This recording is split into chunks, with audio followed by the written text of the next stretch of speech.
I started back in the late 80s, early 90s when I was caught up in the electronic invasion, acid house and house, Chicago style house. And then listened to Jeff Young on a Friday night before I was able to go to the clubs and bars and stuff. He played an eclectic mix. It was house music, hip hop, all the stuff in between, new beat, acid, rave. I was also listening to John Peel. He was a huge influence. And then early on I was into S-Express, Enjoy, Future Sound of London. And I ended up getting one of those little Yamaha keyboards with a sampler built in, and you would just sample your burps and farts endlessly for days.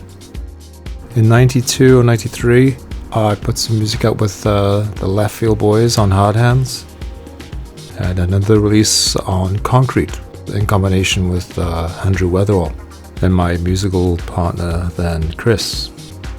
I moved to the States in 2000 and then finally started to collect gear again and write. I also started recording with Wonder. Goes all the way back to the 90s. Beautiful, fantastic voice. And that's where I've been since, living in San Francisco.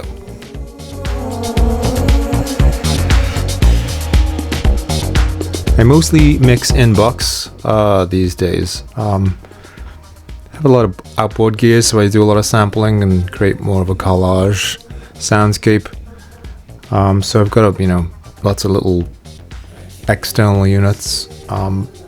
I have a little box of sort of toy percussion and regular percussion, which is fun. Just adds some life to the tracks. I think my favorite piece of gear is still the Sub Pack. It changed the way I write bass for music and really saves a headache in terms of noise with neighbors and stuff. The electronic scene is pretty healthy in San Francisco.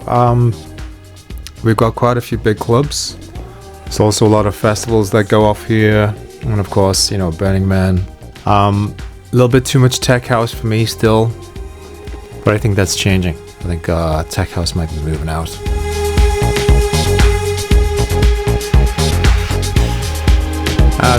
The name came from a bunch of friends. I would make a lot of tea, bowls of it, at trippy kind of parties, if you know what I mean. And so the name just kind of stuck. I also didn't want a name that you took too seriously.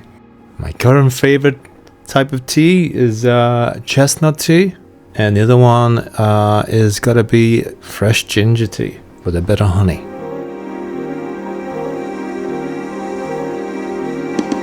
Well, if you're feeling a bit lavish, you can go for the Lawaka hazelnut wafer biscuit.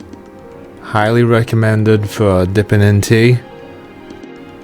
The other ones are the Tim Tam knockoffs, and if you know the Tim Tam method of eating the biscuits, you're in the know.